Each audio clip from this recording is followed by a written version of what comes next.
오늘 저는 하나님이 주신 복과 사명, 그런 제목으로 하나님의 말씀을 전하겠습니다. 하나님이 주신 이 복과 사명, 오늘 본문은 유다 지파가 땅을 분배받는 유다 지파에 관한 이야기입니다. 자, 여러분, 이 유다 지파는 과연 어떤 지파였을까 하는 것입니다. 유다 지파가 가장 먼저 요단 서편의 땅을 분배를 받습니다. 그리고 유다 지파는 물론 인구 수도 많았지만 가장 넓은 땅을 차지하게 됩니다. 그러니까 하나님의 기업으로 많은 축복과 많은 풍성한 것을 받았다 하는 것입니다. 특별히 해발 700m에 위치해 있는 예루살렘도 역시 유다 지파의 몫이었다 하는 것입니다. 자, 그래서 오늘은 유다 지파가 과연 어떤 지파였으며 왜 그렇게 맨 먼저 요단 서쪽에서 이제 땅을 분배를 받았으며 왜 그렇게 하나님이 축복을 하셨나 하는 이야기를 하려고 합니다. 이 유다 지파는 야곱과 레아 사이에서 태어난 바로 유다, 바로 그 아들 유다의 이름을 딴 유다 지파인데, 이 유다 지파가 차지하고 있는 비중은 참 엄청난 것이죠. 그래서 유다 지파, 이 복과 그 사명이 뭘까? 오늘 우리도 마찬가지겠죠. 자, 첫 번째 이야기입니다. 오늘은 참 중요한 성경의 내용들을 우리가 다루게 되는데, 자, 따라해 주세요. 가장 영광스러운 역할을 하는 찬양 지파. 예, 가장 영광스러운 역할을 하는 찬양 지파가 바로 유다 지파였습니다. 자, 유다 지파의 유다라고 하는 뜻이 뭘까? 내가 하나님을 찬송하리라, 그런 뜻입니다. 유다라는 단어의 뜻은 찬송, 찬양이라고 하는 뜻을 가지고 있습니다. 자, 각 지파에 대해서는 창세기 49장에 아버지 야곱이 유다 지파를 어떻게 축복했나, 또 하나는 모세가 신명기 33장에 보면 각 지파를 축복할 때 이 모세가 유다 지파를 어떻게 축복했나, 그 다음에 이제 유다의 어머니 레아는 아들을 낳으면서 어떻게 축복했나, 이런 것들을 종합해 보면 유다 지파가 어떤 지파요, 유다 지파의 장래가 어떻게 펼쳐져 나간다 하는 것을 우리는 다 알 수 있습니다. 자, 창세기 49장 8절부터 11절에 보니까 아버지 야곱이 각 아들들을 축복할 때 유다를 이렇게 축복합니다. 네 형제의 찬송이 될지라, 그랬습니다. 네 형제의 찬송이 될 것이다. 그러니까 네 형제들로부터 존경을 받고 찬양을 받게 될 것이다 그랬고, 어머니 레아는 아들 유다를 낳으면서 하나님을 찬양하리로다, 이렇게 외쳤습니다. 신명기 33장 7절에 보니까 이 모세는 죽으면서 유다 지파에게 축복할 때 이렇게 축복을 합니다.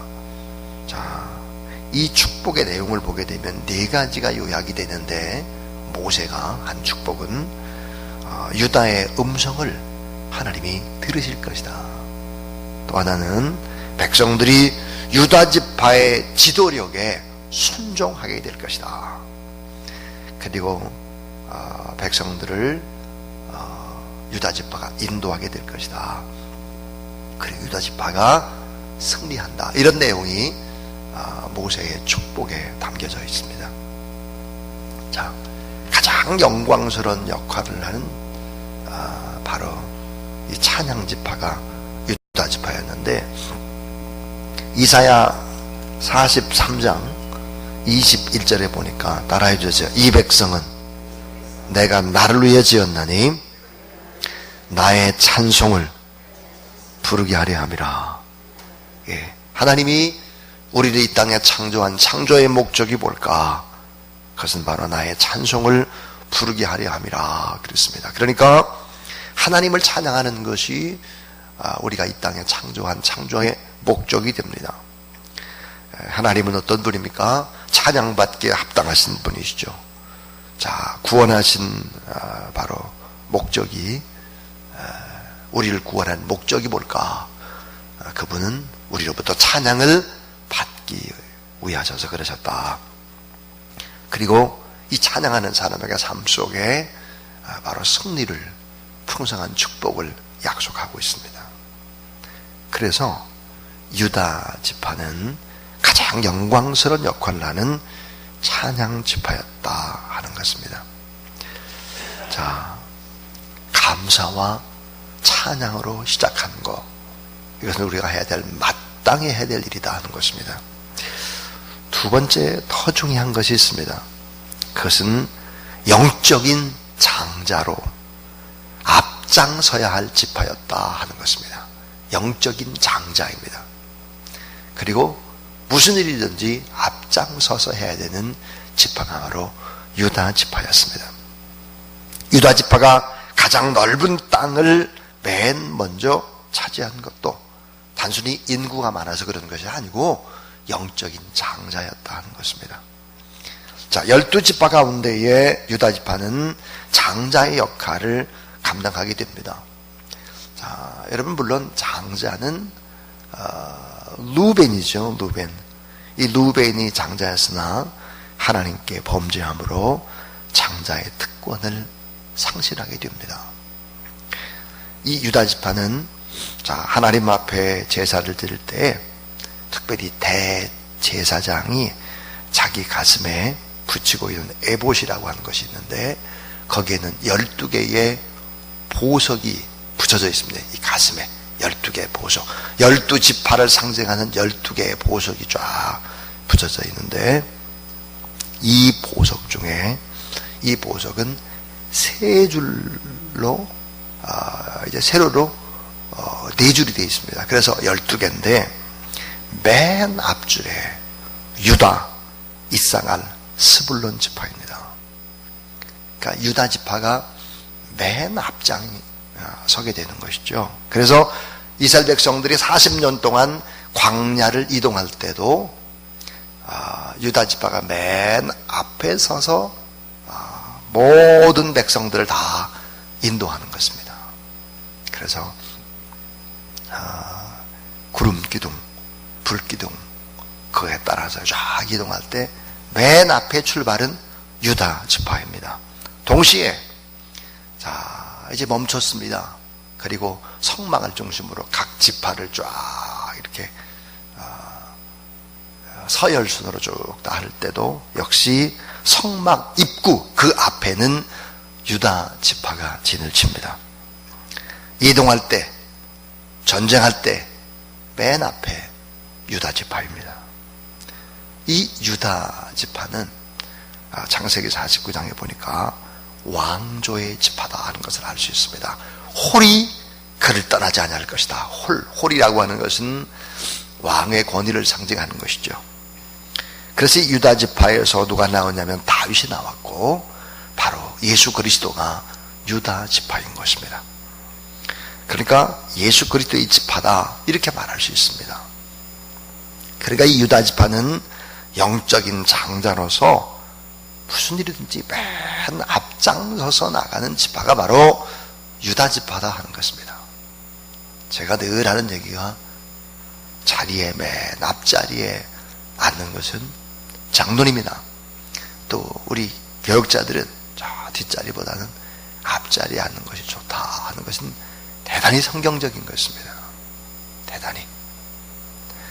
그래서 영적인 장자로 무슨 일이든지 앞장을 서야 할 지파가 바로 유다 지파였다 하는 것입니다. 찬양을 할 때도, 광야에서 생활 가운데 이동을 할 때도, 전쟁을 할 때도 언제나 유다 지파가 맨 앞에 섰다.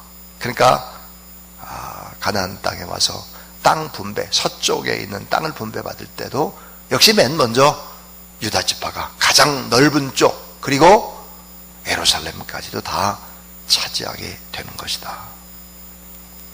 세 번째 이야기는 따라해 주세요. 풍성한 축복과 동시에 사명을 받은 지파. 예, 풍성한 축복, 그 동시에 사명을 받은 지파다 하는 것입니다.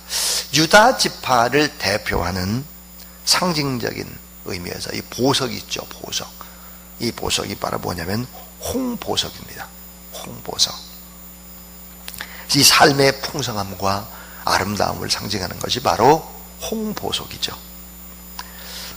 또 유다 지파를 동물에서 볼 때 뭐라고 유다 지파를 얘기하느냐? 사자입니다. 사자. 홍보석, 사자로 묘사하고 있죠. 그래서 홀이 유다를 떠나지 아니하며 그랬습니다. 이 사자가 이 땅에서 제왕이잖아요. 그러니까 통치권과 능력과 권능과 왕의 권위를 나타내는 지파, 유다 지파. 사실은 유다의 삶 자체가 태어날 때부터 하나님을 찬양합시다, 찬양으로 시작하는 거예요. 오늘 우리가 예배를 드릴 때도 여러분 찬양으로 시작했잖아요. 유다 지파는 다 찬양으로 시작하는 것입니다. 그런데 여러분, 놀라운 이야기는 하나님을 높이 높이 찬양하는 사람은 찬양의 대상이 되기도 한다 하는 것입니다. 하나님을 찬송하는 사람은 찬양을 받는 자가 되는 것입니다. 무슨 말이냐? 하나님을 높이 높이 늘 찬양하는 사람은 많은 사람이 그를 따르고 많은 사람이 그의 지도력 앞에 순종하고 리더십을 발휘하게 되는 거예요. 하나님을 많이 찬양하는 사람이 그렇게 될 수밖에 없습니다. 그래서 교회에서 아주 중요한 것이 성가되고 찬양하는 사람들이고 또 연주자들이고 그런 거죠. 너무 중요한 거죠. 그래서 그 교회를 가보면 그 교회에 얼마나 찬양이 많으냐, 찬양의 비트가 얼마나 빠르냐, 느리냐, 얼마나 밝으냐, 이런 걸 보면 그 교회가 부흥하겠다, 건강하겠다는 것을 우리는 알 수 있는 거죠. 그래서 하나님을 높이 높이 찬양하는 그 사람은 찬양의 대상이 될 수 있다는 거예요. 다시 말하면 많은 사람들로부터 칭송을 받고 존경을 받고 또 자발적으로 순종하게 만드는 그런 리더십의 대상이 된다 하는 것입니다. 그렇기 때문에 이 풍성한 축복과 동시에 사명을 동시에 받았다는 거예요. 앞장서서 이래야 될 사명, 이런 사명도 받았다 하는 것입니다. 이제 저는 설교의 결론을 내리면서 네 번째 이야기를 하려고 합니다. 이거는 아버지와 어머니 그리고 지도자의 소원 기도는 그대로 예언적인 축복이 됩니다 하는 거예요. 아버지와 어머니가 자녀에게 거룩한 소원의 기도를 했어요. 그건 예언적인 축복인 거예요. 지도자가 여러분을 향해서 소원의 기도를 드렸어요. 예언적인 축복이 되는 거예요. 유다 지파를 통해서 우리가 알 수 있는 것이 뭘까? 어머니 레아가 내가 하나님을 찬송하리로다 그랬습니다. 그래서 유다의 이름이 찬송입니다. 아버지 야곱이 내 형제의 찬송이 될지라 그랬습니다. 지도자인 모세가 유다의 음성을 하나님이 들으실 것이고 백성들이 유다의 지도력에 순종할 것이고 백성들을 인도할 것이고 그리고 결국은 순종하고 그 지파에서 왕이 계속해서 이어서 나올 것이다 그랬어요. 근데 결국은 보면 이 거룩한 소원의 기도가 다 예언적인 축복이 됐다 하는 거예요. 예언적인 축복. 그래서 이 세상에서 가장 위대한 유산은 아파트가 아니에요. 돈이 아닙니다. 부동산이 아니에요. 이 세상에 가장 위대한 유산은 사실은 언어입니다. 언어인데 그 언어 가운데도 축복의 기도입니다. 그러니까 이 지도자나 어머니나 아버지나 가까운 사람들이 자녀를 위해서 소원의 기도를 드리는 것은 이건 그대로 예언이에요. 이건 그대로 축복이 되는 것입니다. 만약에 여러분이 어머니의 아버지로서 자녀를 향한 거룩한 소원, 아름다운 소원, 축복된 소원, 또 앞으로 최상의 미래를 내다보는 축복의 기도가 없다. 안 되는 거예요. 그러면 맨 나쁜 얘기, 부정적인 얘기, 뭐 이런 얘기나 잔들에게 물려주면 큰일 나는 거예요. 이게 교회도 마찬가지예요. 교회도 제가 새벽에 나온 여러분들 향해서 계속해서 축복하면서 기도합니다. 저는 저희 교회를 섬기는 장로님들을 위해서 한 번도 기도를 안 해본 적이 없습니다. 이 재단을 위해서 애쓰고 있었던, 특별히 그랬던 사람들, 선교사님들 위해서 단 하루를 빼놓지 않고 기도를 합니다. 자, 여러분, 이 지도자와의 이런 관계가 얼마나 중요한지 몰라요. 저는 어제 이 가까운 에덴 교회라든지 한길 교회라든지 두 교회의 문제들을 어떻게 하면 좀 잘 해결할까 하는 문제 때문에 동분서주했습니다. 근데 참 보니까 한 번 사람의 마음이 빛나게 나가게 되면 예수 그리스도를 믿는 사람들이 너무 완악하고 완고하다는 것을 보게 됩니다. 신앙이 가짜인 거죠. 악한 사단 세력이 집중적으로 공격을 해가지고 멋있게 져주는 법을 모르는 거예요. 포기하는 법을 모르는 거예요. 끝까지 자기들 입장을 고수하는 것을 보면서 너무나 안타깝습니다. 그리고 이런 질문을 하게 됩니다. 정말 바로 눈앞에 있는, 옆에 있는 형제를 사랑하지 못하는 자가 어떻게 하나님을 사랑할 수 있겠느냐? 형제를 미워하면 살인하는 자인데 살인하는 자의 그 속에 어떻게 성령이 거하겠느냐? 그 사람들이 어떻게 구원받은 증표가 되냐? 말이 안 되지. 하나님 앞에 예배드린다는 것이.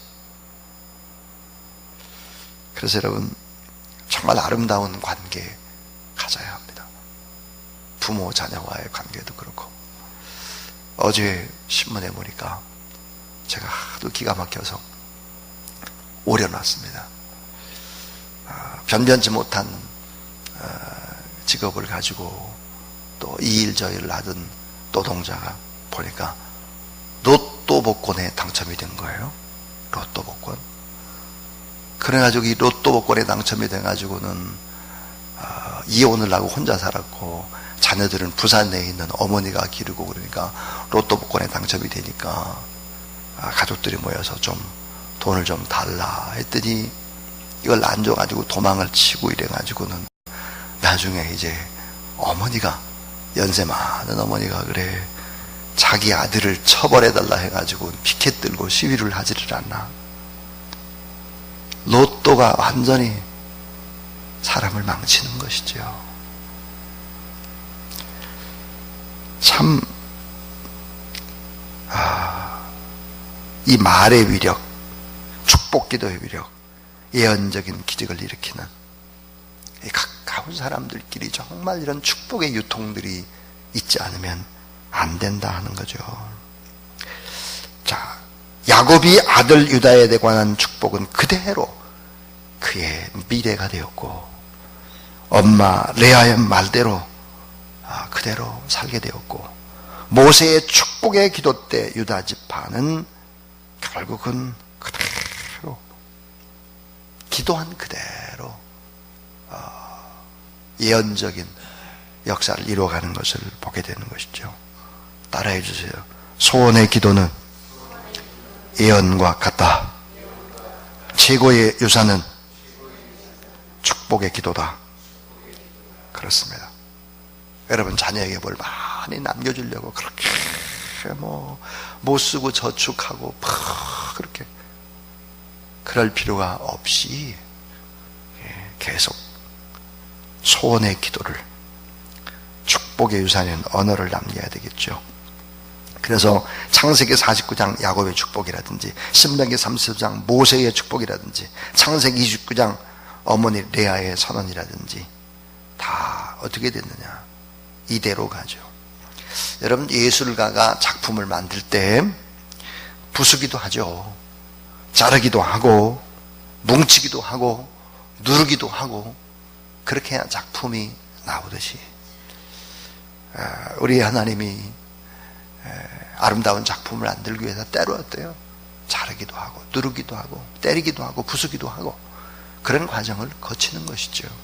그러니까 우리는 하나님을 어떻게 찬양해야 되느냐, 나를 창조하신 하나님을 찬양하고, 나를 여러 가지 방법을 통해서 빚어가시는, 작품을 만들어 가시는 하나님, 그 하나님을 찬양하는 거예요. 그러니까 고통 중에도 하나님을 찬양해야 돼. 왜? 나를 빚어가니까, 좋은 작품으로 아름답게. 그러니까 사업이 파산하거나 실패했다고 할지라도 찬양하고, 병 속에서도 찬양하고, 인생의 돌풍이 불 때도, 폭풍이 불어올 때도, 피곤할 때도, 한밤중에도, 감옥에도, 좋을 때도, 최상의 위치에 있을 때도 언제나 하나님을 찬양해야 돼요. 왜요? 나의 창조자는 나를 새롭게 빚어가시면서 또 새롭게 작품을 만들어가고 계시기 때문이죠. 그래서 여러분, 이 하나님을 바라보며 오늘도 믿음의 거룩한 길을 걸어가는 여러분 되길 주의 이름으로 축원합니다. 오늘 저는 하나님이 주신 복과 사명이라고 하는 제목으로 유다 지파가 땅을 분배받게 되고, 왜 유다 지파가 넓고 큰 땅, 특별히 예루살렘 쪽까지 다 차지할 수밖에 없었나 하는 이야기를 드렸습니다. 가장 영광스러운 역할을 하는 지파는 바로 찬양 지파였다. 또 영적인 장자로 모든 일에 앞장을 서는 지파라. 풍성한 축복과 동시에 그러므로 사명을 받았다. 그런데 우리가 꼭 기억해야 될 것은, 이런 축복과 사명은 누구에서부터 나온 것이냐? 아버지와 어머니, 지도자의 소원, 기도는 그대로 예언적으로 그냥 축복으로 이루어져서 유다 지파의 삶은 그렇게 아름답게 삶을 살 수밖에 없었다 하는 것입니다. 이 폭염 또 무더위 가운데 이 새벽에 나오셨는데, 이 새벽에 여러분이 드리는 기도 하나님께서 틀림없이 응답하신다. 우리는 다 유다 지파죠. 하나님을 높이 찬양합니다.